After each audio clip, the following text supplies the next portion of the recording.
whooped by first Candace and then Justin. And they've never even played the game before, except for those 2 times, so that was demoralizing. Then we played, well, Justin sat in on one game of Settlers of Catan, which is kind of like Monopoly and Risk mixed together. And fucking, who won that first game?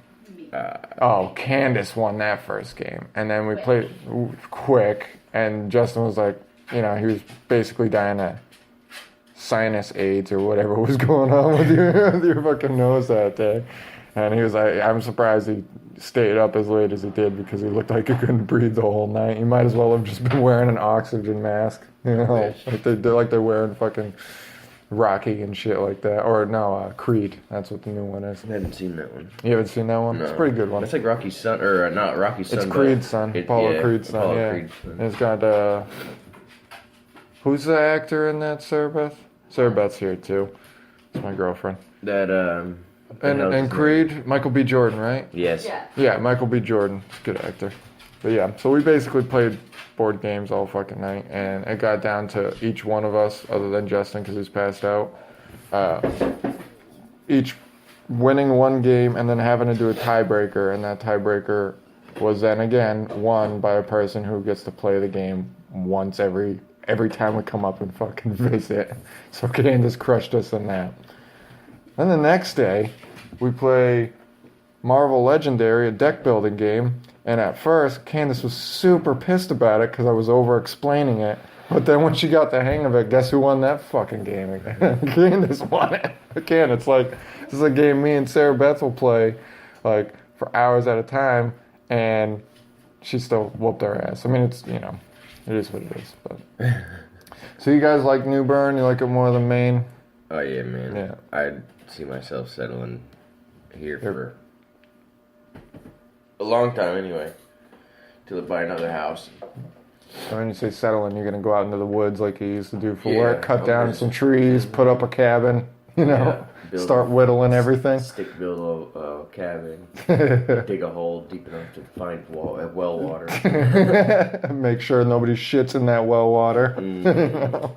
Some teenage kid. But you guys got a nice house. We were, as we were driving up, I was like, wow, this is really fucking cool. And then we got inside, and it's basically Fort Knox with their security system. No one's getting in or out. By the way, their passcode is 6969. Who would have came up with that? Probably Justin. Nah, I'm just kidding. But yeah, it's so funny because like we leave our doors unlocked. In Arlington. Yeah, we just leave it unlocked, which... I mean, we could do the same thing here for sure. Oh, yeah. No doubt, but yeah, when you have an investment of a house, you might as well invest in your investment. Exactly. And the babies, exactly. Although I think if you guys weren't... Gordo a pretty good attack dog? Like, he wouldn't let anybody come in? Or... I think Phoenix would scare him away with a bark. Oh, really? And then he would linger over to the door. But if they stayed around long enough, they both jump in the car with them and leave. Oh, and leave. Yeah, so you got dogs that are like, hi, do you have a treat? I'll go with you if you do. Yeah. Just make sure I'm back by 6. They're usually home by 6, I know, same thing. Well, our dog, we have to sometimes chain up our dogs in the bedroom when the maintenance workers come over to like fix whatever happens to be breaking in our apartment, like monthly. And but like our dogs are Chewie will come running at them like that, and then like the maintenance workers are like, oh my god, I think you're gonna rip my throat out. I was like, he's just kind of loud. If you just pet him, he'll be fine, or he'll just run away and get underneath the bed. So it's more, bark is definitely worse than its bite. But Phoebe's a little devil. She will bite you. Like, she's a total fucking dick. She's a street dog from Maryland. Really? So, oh yeah, dude, she would have. So she's a gangster from back. Dude, oh my god, she would whoop so much ass. Like, she does, like at first when we take him to dog parks and stuff, like we thought it was Chewy just because, he's not fixed, and for whatever reason everybody in Arlington has to comment on my dog's balls. Like, you gonna get those cut off? You gonna do this? I'm like, no, he's fine with his balls. He's good. Why is that the first thing you notice about him anyway? That's funny because when I was in Alabama, man, we were driving cross country and there's this little man, Birmingham, Alabama, just super broke down. Yeah. It's Alabama. Not a good place to be. Yeah. And I was driving a U-Haul. I had to pee. She was following me in her damn SUV. Yeah. Had to go into the bathroom, and I was like, "We're find a different place." I let Gordo out of the truck, or let her stay out there with Gordo. Like while I went to go fill up, and some guy's like, "Hey man, that's a beautiful dog. Is he fixed?" And I'm like, "Yeah." And then he's like, "Why would you do that, man? Why?" I'm like, "Dude, I adopted him." And he's like, "Oh, it didn't matter to him. He just was concerned that I cut off the dog, or the dog didn't have any nuts." So, there's always parallels in life, you know? Arlington, Virginia, they want you to cut your dog's balls off. You go to Birmingham, Alabama, where apparently it's so sketchy you don't want to piss there. Yeah. Like, you know, they want you to have dog balls, you know? It's like the worst run-down Cumbies, you know? It's like a Cumbies? Like, bad, you know, just like... Oh my god. Shit on the walls. Most ghetto. Yarn to secure the bathroom door closed. Oh my god. Oh, okay. What was the toilet seats like? Were they surprisingly clean? Because I think that's always the craziest part. Like, you go into a bathroom and it looks like a fucking, like a murder scene, and you're looking around, and then you look down, and it's almost suspectfully white. Fucking toilet seat. Like, everybody's just been like, all right, everybody, destroy the rest of the bathroom, but you leave that fucking toilet seat alone. You know? Because they never use the toilet seat, they just shit on the walls. Well, right? Well, that's the fucking weird thing is like, I don't even think I think the shit on the walls is like a kid shitting that'd be another fucking, if you need some type of birth control, just go ahead and look at a Walmart. A guy changing it or a girl changing a kid at Walmart and just watching the shit fly. Like, it just get shit all over their hands and their fingernails, and you gotta swipe it. You know, it's just fucking gross. But that'll definitely deter you from having fucking babies. But but it's always weird when you go in the fucking bathrooms and the toilet seats super fucking clean, but everything else is dirty as shit. I never use them little paper sheets, man, to put on the toilet. Neither do I. Because it sticks to your ass, you know, by the time you're done. Yeah. And you're peeling little chunks of that. Dude, you know what's so funny? I used those things one time, and I still didn't understand, like, that you had to rip the little tab thing. So I was like, so the tab thing's gonna fall into the water? Are these things even flushable? Like, I was trying to figure out, like, okay, are they flushable? How do you get the thing to come out? Do you just rip this part off? What if you rip the toilet seat? So I was half in the bag to just like do what I usually do, which is fold up some toilet paper and line it myself, you know. Plus it's thicker, you know. It's that toilet seat liner is so thin, you're gonna get the cold toilet seat anyway. So, but anyway, so I didn't know what to do with that thing, so I just kind of left it. And when I took the shit, it went onto it, and I was like, oh fuck! I had to jump up off the toilet seat. I was like, "Well, this isn't good. How's this gonna work?" I had to like, I guess I just either folded. No, I didn't fold it up. I like had to where the shit was hanging. It was like a hammock, you know. So it was like two sides of the hammock. I had to poke with my finger till it ripped and fell into the toilet. Let's just say I don't think you're supposed to flush those things. I think you did that on purpose, dude. I didn't do it on purpose at all. I don't want shit going back up and touching my asshole. Like, you know? And this is what this podcast always eventually goes to, is shitting, you know? So, when you were growing up, who was like a big, you know, just switch topics from shit, but like, who was your like main influencer for when you grew up? Because we all kind of have different people who influence us. Who would you say? I don't know, dude. Dude, it could be anybody. I really don't have. Mine was Luke Skywalker. He's not even real. He's a TV. He's a movie. Like, I don't know. I didn't like. It's. I don't know. You've never seen Star Wars. No. So let me go on to Luke Skywalker a little bit. Little farm boy, right? Mm-hmm.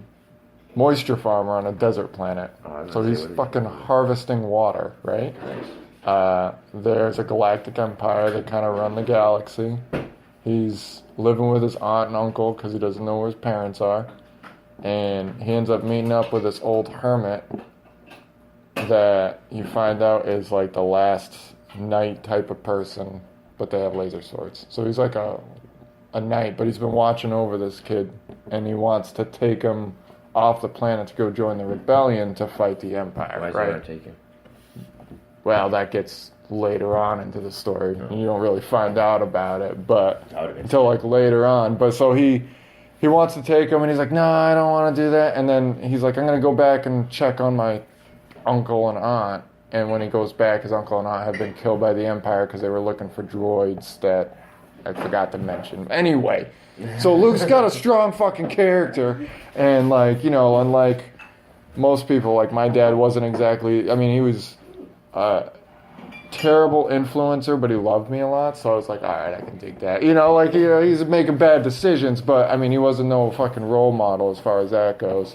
And, like, I see it. The podcast don't see it, but I see it. Thank you, Sarah Beth. No.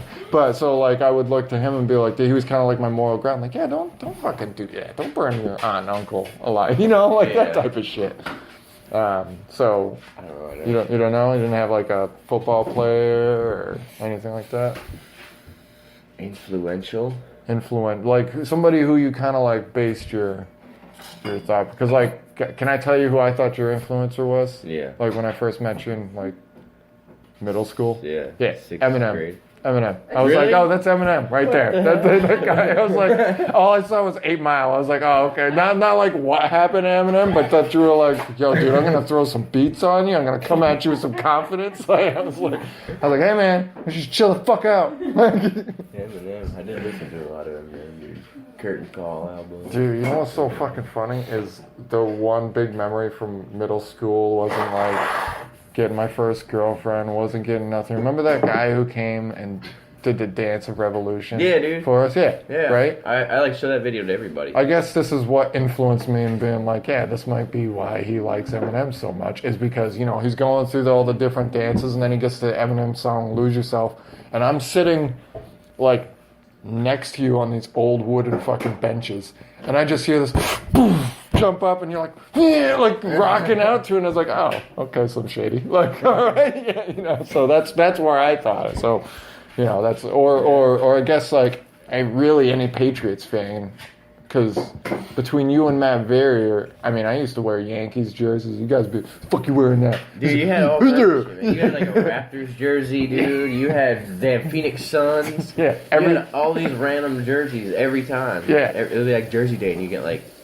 some Canada team, Canada soccer team or something. What the fuck are you wearing? Canada, it's Alonzo Mourning t-shirts, man. But yeah, no, I would never have whatever the home state was. No Patriots shit. No.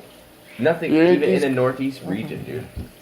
And it wasn't like I didn't give a shit about football, baseball. I liked playing the sports, but I mean not baseball, but you know, I liked playing football and basketball. But you wouldn't catch me watching. I'm watching fucking Yu-Gi-Oh, Star Wars, and Dragon Ball Z. But I love playing the sports, you know. I never played any of them or watched any of them either. But my dad fucking loved being a contrarian in the fucking state. So, I mean, he was wearing New York Giants shit, New York Yankees, fucking everything that would piss people off. Like when the Giants beat the Patriots in what, 2003? 7 and 10. 7 and 10. So in 2007, my dad's friend was doing cartwheels up the street in a New York Giants. Up the street, like, you familiar with West Paris, Maine? Yeah. Okay. That main street in West Paris? Yeah. Yeah, doing cartwheels up and down that street. About beating them? Yeah, about beating the Patriots. So, like, I just was like, oh, okay, all right.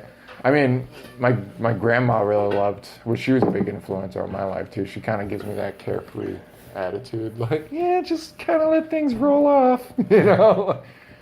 Yeah, every time I saw you with your grandma. Yeah, dude, I used to invite her to the movies with us. Yeah. Remember that? Uh-huh. She used to tag along, and our buddy Nate would always be like, the fuck are you always bringing your grandma with us? It was like, because she's funny. I mean, she would go and see movies like, her favorite movie for the longest time was Inglourious Bastards.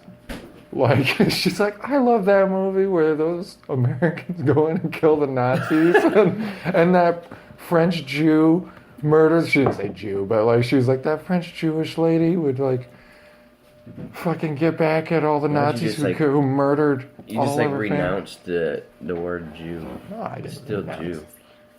It's weird. Blackmail scam. You can still call people a Jew. You can, but it depends on how you say it. It's like Yeah, that Louis see, that's C.K. what I'm saying. joke. If you The say way- Jew and with the a way you said it. grossness, yeah, I know. Well, I wasn't trying to say that, but I'm monotone.